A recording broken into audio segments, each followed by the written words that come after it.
Hello दोस्तों, आज हम लोग प्राचीन भारत के इतिहास का दूसरा मोस्ट इम्पोर्टेंट टॉपिक वैदिक संस्कृति का सभी महत्वपूर्ण क्वेश्चन को करेंगे। अगर आपने पहले टॉपिक सभ्यता सिंधु घाटी की सभ्यता को नहीं देखा है तो आप प्लेलिस्ट में जाकर उसे देख सकते हैं। तो चलिए शुरू करते हैं आज का ये टॉपिक। पहला क्वेश्चन है, पूर्व वैदिक या ऋग्वैदिक संस्कृति का काल किसे माना जाता है? तो इसका आंसर है ऑप्शन ए 1500 ईसा पूर्व से 1000 ईसा पूर्व। दूसरा क्वेश्चन है, उत्तर वैदिक संस्कृति का काल किसे माना जाता है? तो इसका आंसर है ऑप्शन बी 1000 ईसा पूर्व से 600 ईसा पूर्व। आर्य शब्द का शाब्दिक अर्थ है। तो आर्य शब्द का शाब्दिक अर्थ श्रेष्ठ या कुलीन है। आप चाहे तो वीडियो को रोककर खुद आंसर दें, उसके बाद आंसर को देखें। प्रारंभिक आर्यों के बारे में निम्न में से कौन सा कथन सही नहीं है? तो कौन सा कथन इसमें से सही नहीं है? तो ऑप्शन डी, वे नगरों में निवास करते थे, ये गलत है क्योंकि ये ग्रामीण व्यवस्था थी, ग्रामीण इलाकों में निवास करते थे। निम्न में से इनमें से किस फसल का ज्ञान वैदिक काल के लोगों को नहीं था? तो ऑप्शन डी, तंबाकू का ज्ञान नहीं था। उत्तर वैदिक काल के वेद विरोधी या ब्राह्मण विरोधी धार्मिक आ, वेद विरोधी या ब्राह्मण विरोधी धार्मिक अध्यापकों को किस नाम से जाना जाता था? तो उनको श्रमण के नाम से जाना जाता था। ऑप्शन बी, वैदिक वैदिक गणित या वैदिक गणित या महत्वपूर्ण अंग है। वैदिक गणित का महत्वपूर्ण अंग कौन सा है? तो ये है सूत्र, शुल्व सूत्र है। ऑप्शन सी सही है।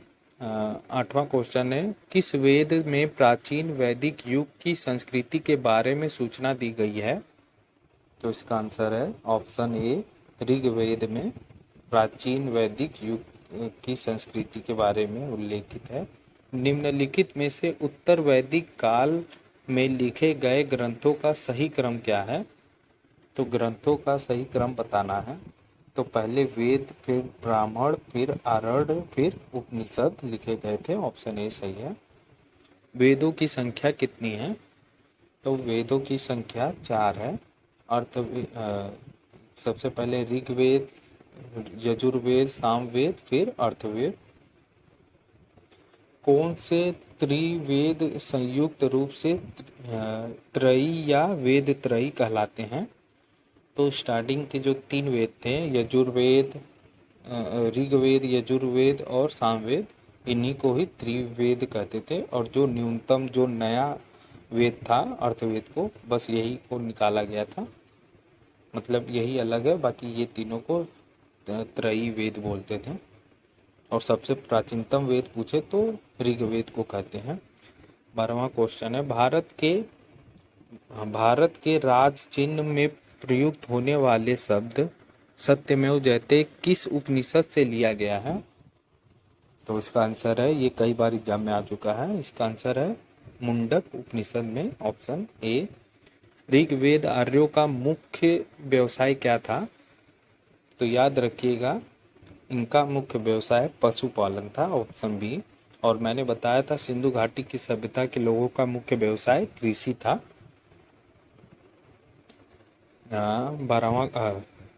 14वां क्वेश्चन है, भारतीय संस्कृति का आदि ग्रंथ कहा जाता है? तो भारतीय संगीत का आदि ग्रंथ बोला जाता है सामवेद को, ऑप्शन डी।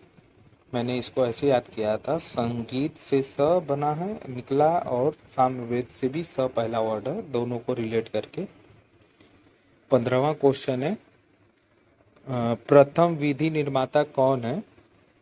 तो प्रथम विधि निर्माता मुनि है, ऑप्शन ए।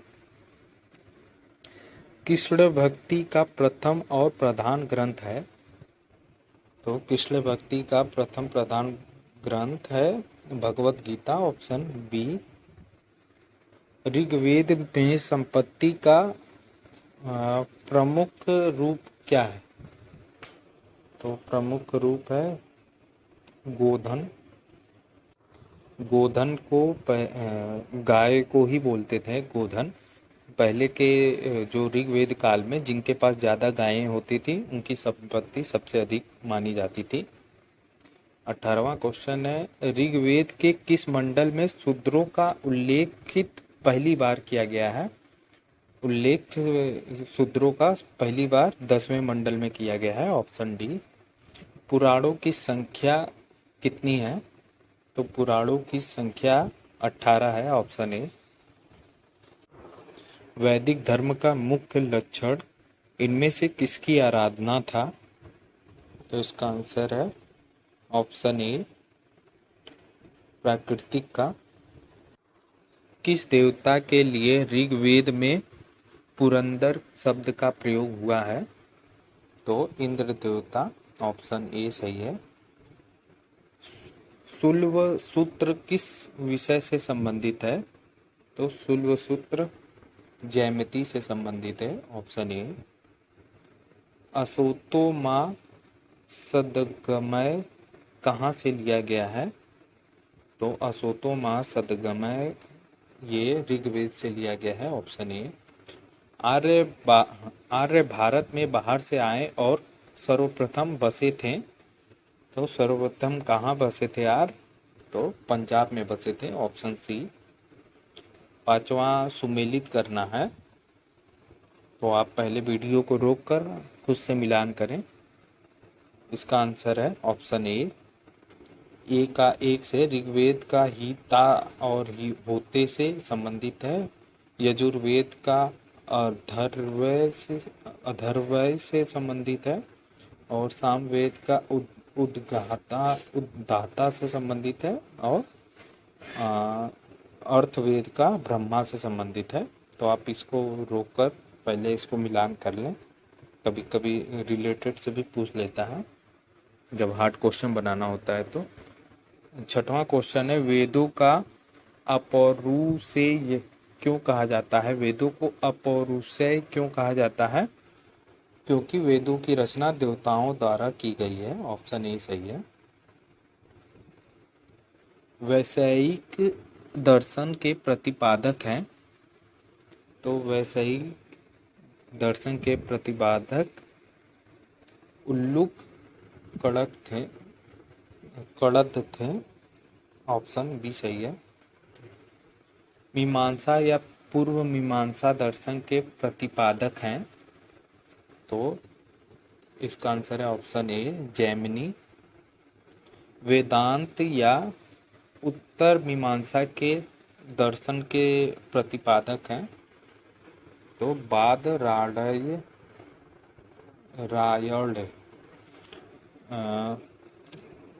10वां क्वेश्चन है, ऋग्वेद का कौन सा मंडल पूर्णतः सोम को मतलब पूर्णतः सोम देवता को समर्पित है? कौन सा मंडल? तो ऑप्शन 9 मंडल, जो ऑप्शन सी है, 9वां मंडल पूर्णतः सोम देवता को समर्पित है। प्रसिद्ध युद्ध 10 राजाओं का युद्ध, जिसको दशाराज युद्ध भी कहा जाता है, वह किस तट पर लड़ा गया था या किस नदी के किनारे लड़ा गया था? तो इसका आंसर है परूडी, ऑप्शन डी, जिसको वर्तमान समय में रावी बोलते हैं। ये प्राचीनतम नाम है परूडी।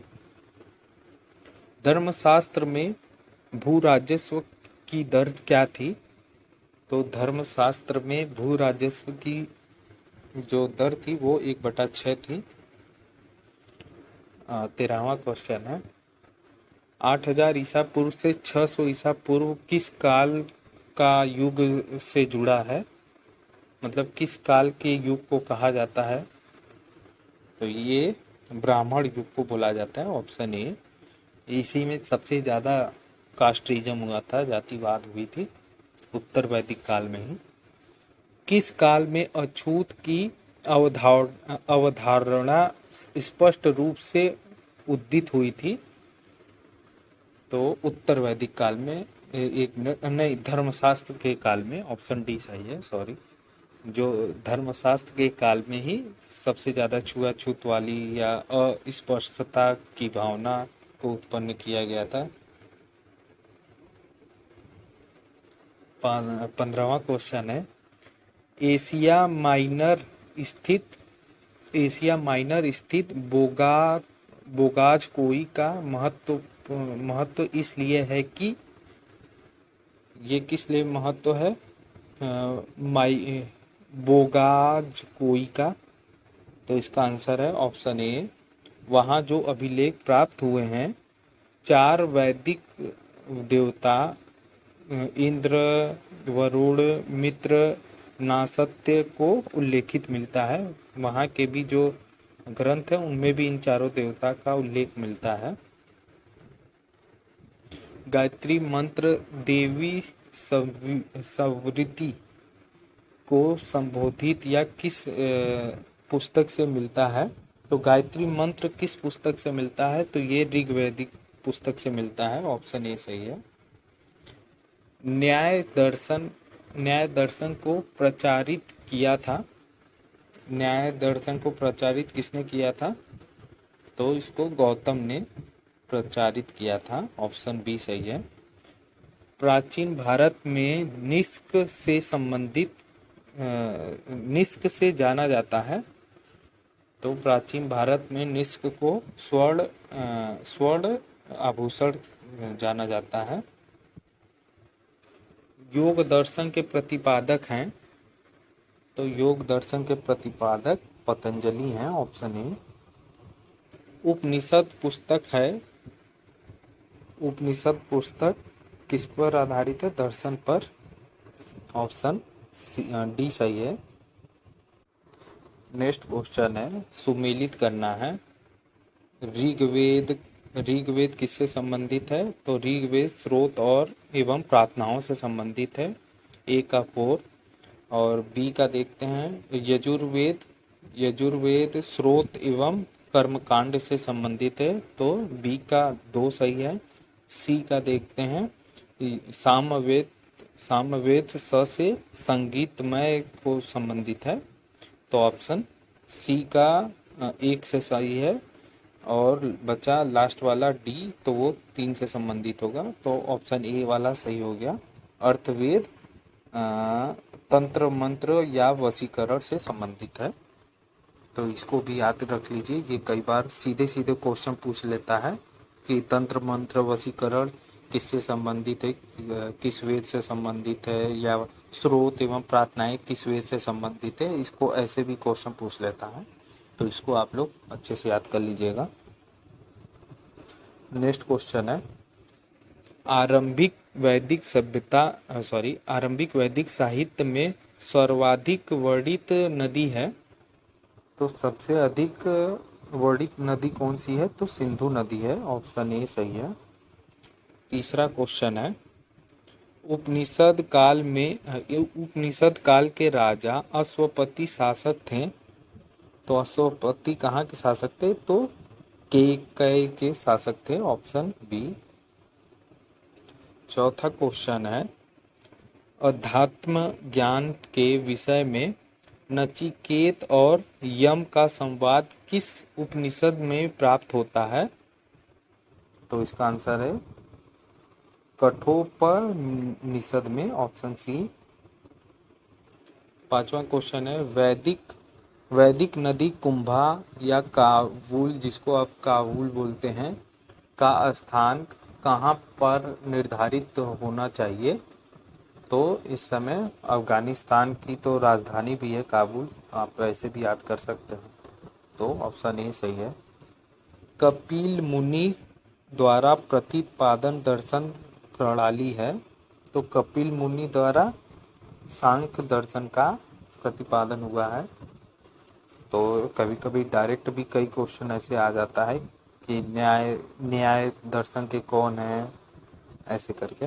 भारत के किस स्थल की खुदाई से लौह धातु का प्रचलन के प्राचीनतम प्रमाण मिले हैं? तो किस स्थल की खुदाई से लौह धातु का प्रचलन या प्राचीनतम प्रमाण मिले हैं? तो इसका आंसर है option B Atranji Kheda. 8वां question है निम्नलिखित में किसका संकलन ऋग्वेद पर आधारित है? तो इसका आंसर है ऑप्शन बी सामवेद। निम्नलिखित में से प्रस्थान त्रयी में शामिल नहीं है, प्रस्थान त्रयी में कौन सा शामिल नहीं है? तो सिर्फ भागवत शामिल नहीं है, बाकी भगवत गीता, ब्रह्मा सूत्र, उपनिषद ये तीनों शामिल हैं, बस भागवत शामिल नहीं है। कर्म का सिद्धांत संबंधित है, तो कर्म का सिद्धांत मीमांसा से संबंधित है, ऑप्शन बी। फिर से सूची में बनाना है, मिलाना है, पहली सूची दूसरी सूची ऐसे।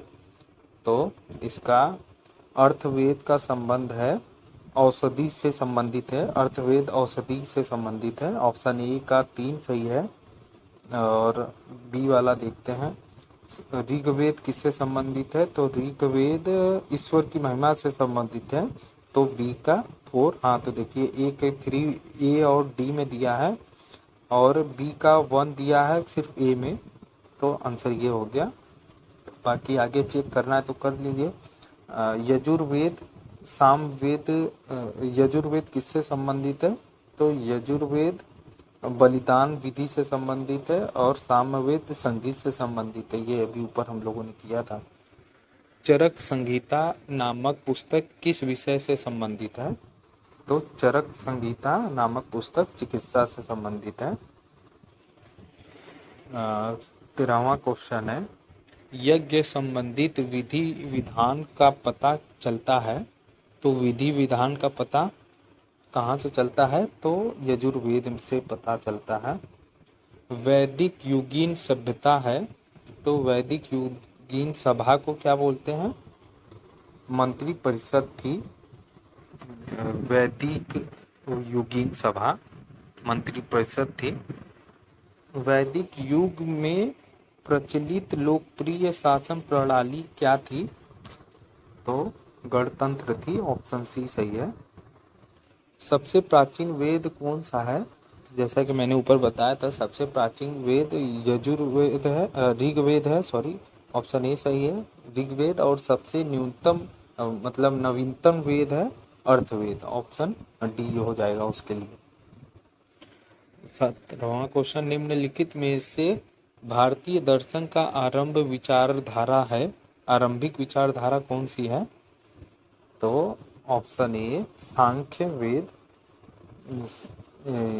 सांख्य जो दर्शन है, जो कपिल ऋषि कपिल के द्वारा बनाई गई थी, ये सबसे प्रथम विचारधारा है। 18वां क्वेश्चन है सांख्य, योग, न्याय और वैषयिक मीमांसा एवं वेदांत इन 6 भिन्न भारतीय दर्शनों की स्पष्ट रूप से अभिव्यक्ति हुई, तो किस काल में अभिव्यक्ति हुई? तो ये वैदिक युग में ही इन 6 भारतीय दर्शनों के स्पष्ट रूप से अभिव्यक्ति हुई थी। निम्नलिखित में से वह दस्तकारी कौन सी है जो आय द्वारा व्यवहार में नहीं लाई गई? तो इसमें से ऑप्शन डी लुहारगिरी ये व्यवहार में नहीं लाई गई थी। 20वां क्वेश्चन फिर से मिलान करना है, तो आप इसको रोक के वीडियो को रोक कर आप अच्छे से इसका मिलान कर लें। तो आयुर्वेद संबंधित है ऋग्वेद से और धनुर्वेद संबंधित है यजुर्वेद से, तो पहला ही सही हो गया। हाँ देखिए, और गंधर्ववेद संबंधित है सामवेद से, तो ये पहला ही सही हो गया। तो आप अच्छे से मिलान कर लीजिए जो भी रिलेटेड है उसका। नेक्स्ट क्वेश्चन है यजुर्वेद के किन 6 मंडलों को वंश मंडल या गोत्र मंडल कहा जाता है? तो किन 6 मंडलों को? तो दूसरे से लेके 7वें मंडल तक को हम वंश या गोत्र मंडल कहते हैं, ऑप्शन ए सही है। किस वेद में जादुई माया और वशीकरण का वर्णन है? तो अभी हम लोगों ने ऊपर किया था। तो अर्थवेद में जादुई माया या वशीकरण का वर्णन है। आर्य शब्द का इंगित करता है। तो आर्य शब्द श्रेष्ठ वंश को इंगित करता है। चौथा क्वेश्चन है, ऋग्वेद में कुल कितने मंडल हैं? तो ऋग्वेद में कुल 10 मंडल हैं। तो अभी ऊपर हम लोगों ने देखा था छुआछूत क्या सूत्रों को जो किस मंडल में व्याख्या की गई थी, तो 10वें लास्ट वाले ही मंडल में व्याख्या की गई थी। और 9वें मंडल में 9वां मंडल सोम देवता को समर्पित है। आर्य भारत में संभवतः आए।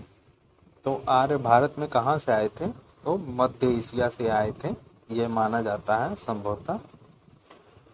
छठवां क्वेश्चन है, कौन सा वेद अंशतः गद्य रूप से रचित है? तो गद्य रूप से भी रचित कौन सा है? तो यजुर्वेद, ऑप्शन बी। सभा और सम्मति प्रजापति को सभा और सम्मति प्रजापति की 2 पुत्रियां हैं। इसका उल्लेख किस वेद में मिलता है? तो इसका उल्लेख आपको अर्थवेद में मिलता है, ऑप्शन डी। यजुर्वेद का प्राचीनतम संस्था कौन सी थी? तो यजुर्वेद का प्राचीनतम संस्था विदत थी, ऑप्शन सी। ब्राह्मण ग्रंथों में सर्वाधिक प्राचीन कौन सा है? तो ब्राह्मण ग्रंथों में सबसे पुराना कौन सा है? तो शतपथ ब्राह्मण, ऑप्शन बी सही है। 10वां है, गोत्र व्यवस्था प्रचलन कब आई? गोत्र व्यवस्था का प्रचलन उत्तर वैदिक काल से हुई थी, ऑप्शन बी सही है। अनुलोम विवाह का अर्थ क्या है? तो ये कई बार एग्जाम में आ चुका है, इसको याद रखिएगा। एक अनुलोम विवाह होता है, एक प्रतिलोम विवाह होता है। तो अनुलोम विवाह का अर्थ होता है उच्च वर्ग का पुरुष एवं निम्न वर्ग की महिला से विवाह, ऑप्शन ए सही है। और प्रतिलोम, देखिए हाँ, प्रतिलोम विवाह तब माना जाता है जब उच्च वर्ग की नारी हो और निम्न वर्ग का पुरुष हो, ऑप्शन बी सही है। ऑप्शन के अकॉर्डिंग देखिए बी सही है। 13वां क्वेश्चन है, वैदिक युग में वश कहा जाता है? तो वैदिक युग में वश नहीं, यव, वैदिक युग में यव जौ को कहा जाता है, ऑप्शन बी। व्रीहि शब्द किसके लिए प्रयुक्त होता है?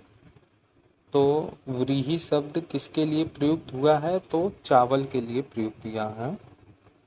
अर्थव का अर्थ क्या है? तो अर्थर्व का अर्थ है पवित्र जादू, ऑप्शन ए। फिर से सुमेलित करना है, इसको आप लोग रोक कर आराम से देख कर इसको मिलान कर सकते हैं।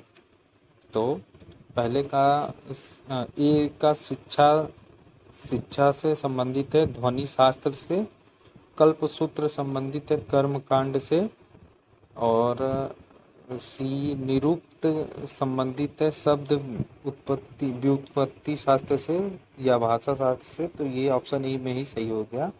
छंद किससे संबंधित है? छंद शास्त्र, ऑप्शन ए।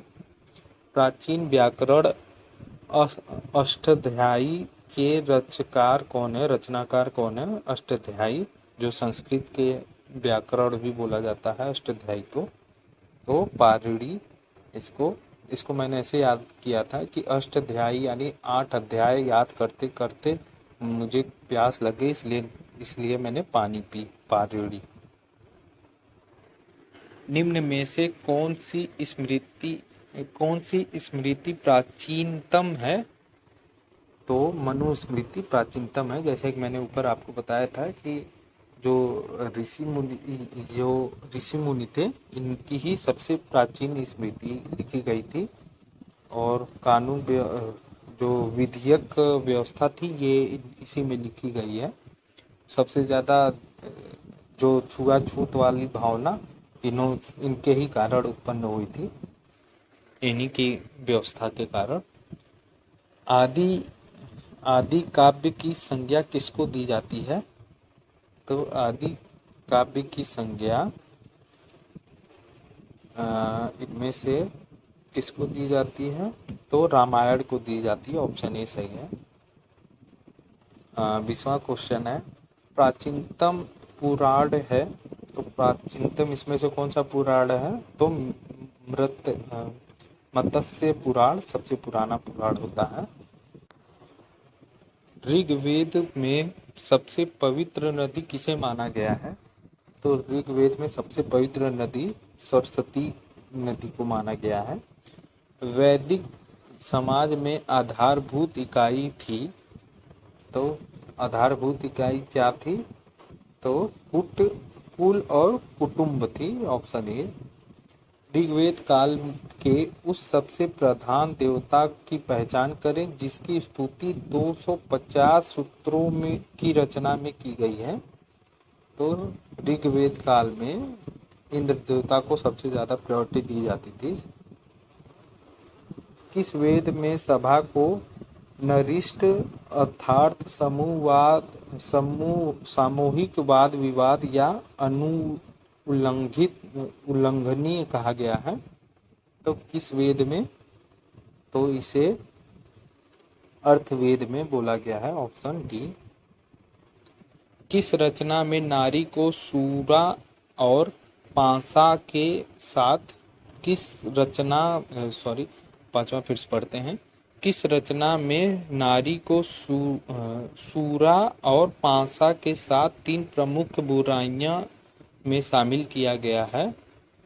तो मैत्रायणी संहिता में सूरा और पांसा के साथ 3 प्रमुख बुराइयों में शामिल किया गया है नारियों को। 6वां क्वेश्चन है, उत्तर वैदिक काल में किस देवता को सर्वोच्च स्थान प्राप्त था? तो प्रजापति। ऑप्शन ए सही है कि प्रजापति, उत्तर वैदिक काल में प्रजापति को सर्वोच्च स्थान प्राप्त था। अगर ऋग वैदिक काल की बात करें तो उस समय इंद्र देवता को सबसे ज्यादा उच्च माना जाता था। 7वां है, सुमेलित करना है। इसको आप आराम से रोक कर वीडियो मिलान कर सकते हैं। तो इसमें से आंसर ए सही है। ए मतलब ए का 1 सही है, बी का 2 सही है। आप आराम से इसको मैच कर लीजिएगा। हम आगे बढ़ते हैं, वीडियो ज़्यादा लंबी हो रही है। दूसरा भी देखिए, सुमेलित करना है, तो इसका भी आंसर ए सही है। ये कई बार एग्जाम में आता है, तो इसको आप याद रख लीजिएगा कि प्राचीनतम नाम पूछता है नदियों का। जैसे रावी नदी को प्राचीनतम नाम क्या है? तो पुरुषनी है। और सतलज को मतलब प्राचीन नाम क्या है? तो शतुद्री है। और चिनाव का प्राचीनतम नाम अस्कनी है। और ब्यास का प्राचीनतम नाम विपाशा है। तो ऐसे आप याद कर सकते हैं। ये कई बार एग्जाम में आया है। संस्कारों की कुल संख्या कितनी है? ये कई बार मेरे खुद के एग्जाम में भी आ चुका है। तो ये 16 है। Option C. फिर से मिलान करने वाला है, तो इसको आप लोग वीडियो को रोककर आराम से इसका मिलान कर लीजिए। तो इसका आंसर ऑप्शन ए सही होगा। आप वीडियो को स्टॉप करके इसको हम मिलान कर सकते हैं। ब्रह्मा, चलिए बता ही देते हैं। ब्रह्मा विवाह किसे बोला जाता है? जब समान वर्ण और समान जाति में विवाह होता है तब उसे ब्रह्मा विवाह कहते हैं। देव विवाह किसे बोला जाता है? तो पुरोहित या पारिश्रमिक में मिली कन्या से के साथ जो विवाह होता है उसको हम लोग देव विवाह कहते हैं। और आर्ट्स विवाह किसे बोला जाता है? तो कन्या मूल्य के रूप में से जोड़ी गई गाय व बैल चुराकर किया गया विवाह को हम लोग आर्ष्य विवाह कहते हैं। और प्रजापत्य विवाह किसे कहते हैं? तो बिना दहेज के विवाह को प्रजापत्य विवाह कहते हैं। 11वां भी सुमेलित करना है तो आप आराम से वीडियो को रोककर इसका आप मैच कर सकते हैं। तो दूसरे का भी आंसर पहला ही है, मतलब 11वें क्वेश्चन का भी आंसर ए ही है। तो आप आराम से मैच करके इसको देख सकते हैं। जैसे गंधर्व विवाह किसे कहा जाता है, तो प्रेम विवाह को गंधर्व विवाह कहते हैं। असुर विवाह किसे कहा जाता है, तो कन्या को खरीद कर किया गया विवाह असुर विवाह कहलाता है। राक्षस विवाह किसे कहा जाता है, तो पराजित राजा की कन्या या अपहरण करके की गई कन्या से विवाह को कहा जाता है। और पैशाच पैशाच विवाह किसे कहा जाता है, तो सोई हुई अवस्था में कन्या को गुमराह कर मानसिक रूप से या अस्वस्थ कन्या को गुमराह कर उसके साथ किया गया विवाह, इसको पैशाच विवाह कहा जाता है। 12वां क्वेश्चन है, 3 रीढ़ में शामिल नहीं है, तो 3 रीढ़ में कौन से शामिल नहीं है, तो मात्र रीढ़ ये शामिल नहीं है, बाकी देव रीढ़, पितृ रीढ़ और ऋषि रीढ़ ये तीनों शामिल हैं। ऋग्वेदिक काल में संबंधित मृतभांड संस्कृति है, तो कौन सी है, तो ऑप्शन ए गेरुवर्डीय मृतभांड संस्कृति संबंधित है।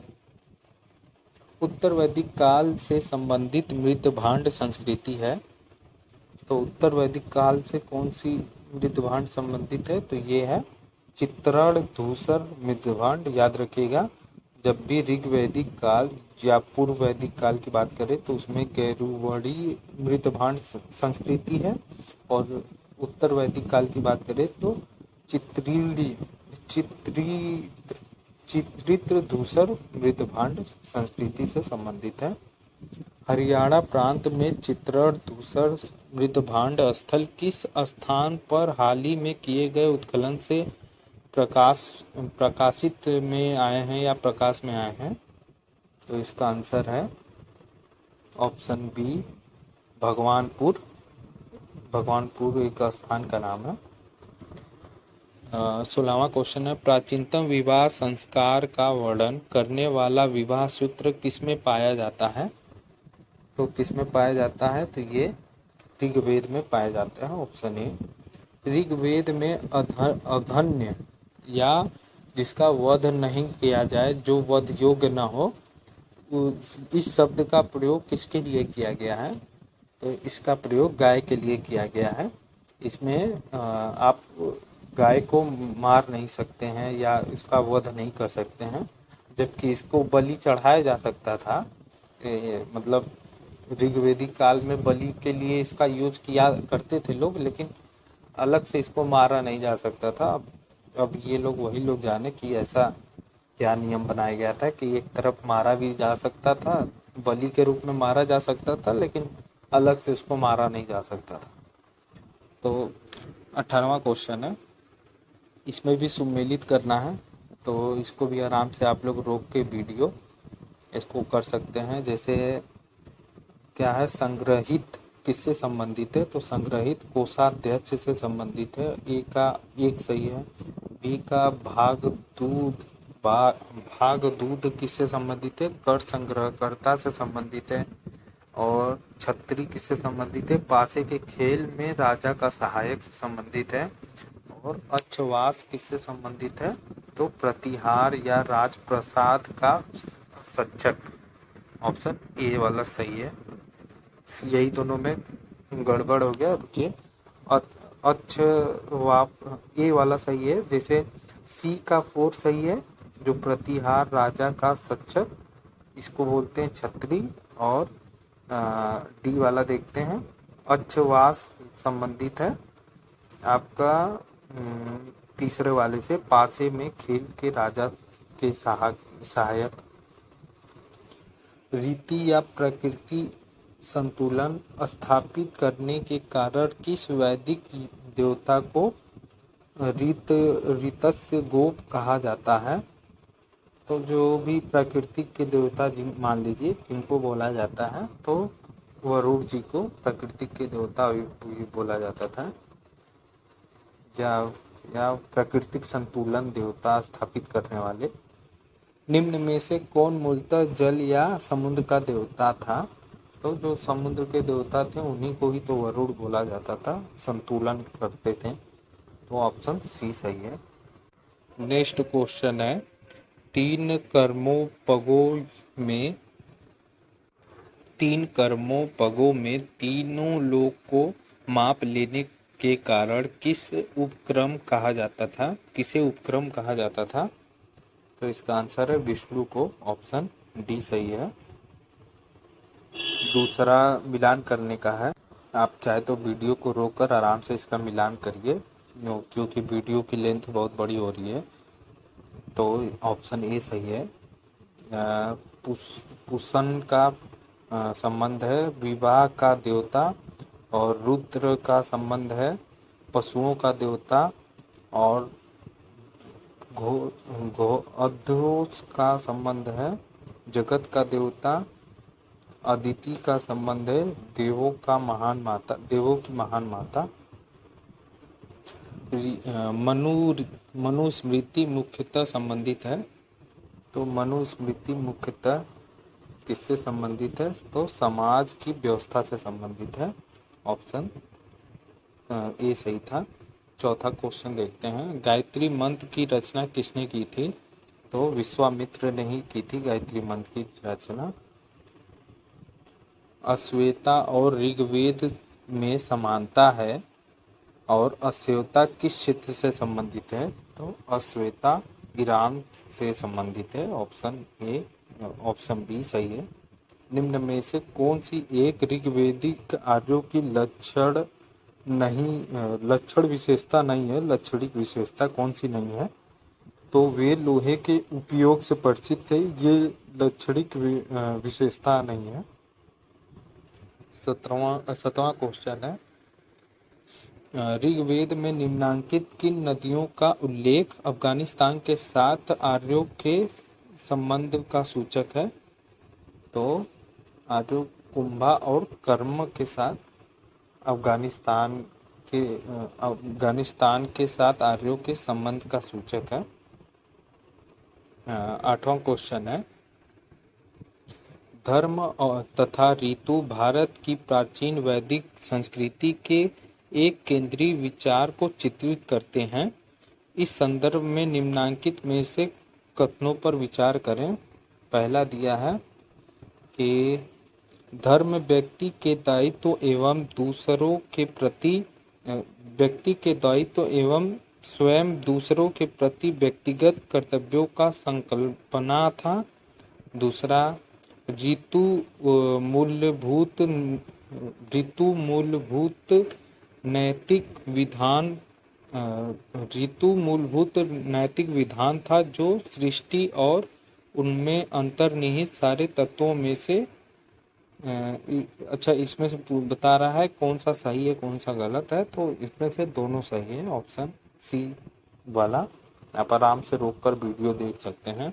आर्यों के आर्कटिक होम सिद्धांत का पक्ष किसने लिया था?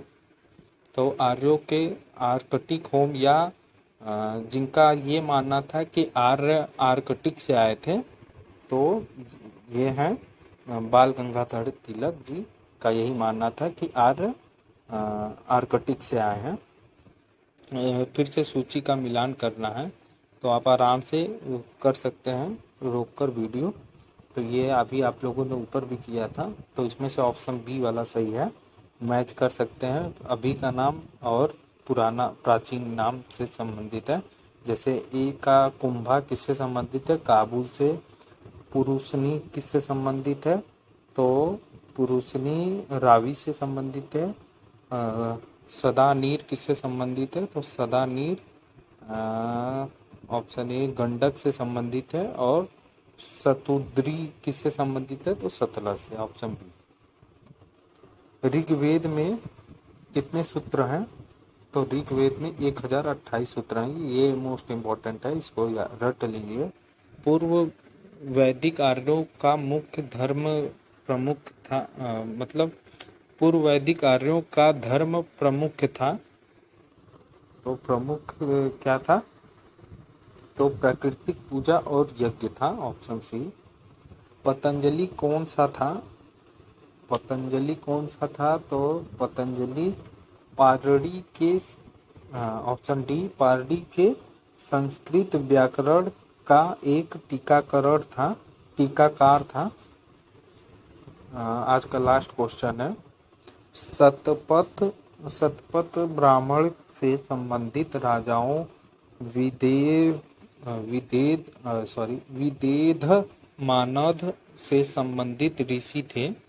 तो विदेध मानस से संबंधित ऋषि गौतम रहुगढ़ थे। तो यही था आज का कंप्लीट वैदिक काल का वीडियो। अगर आपको वीडियो अच्छा लगा हो तो प्लीज़ मेरे चैनल को सब्सक्राइब करिए, ताकि मैं आपको सारी question MCQ topic wise complete करवाऊँ। धन्यवाद।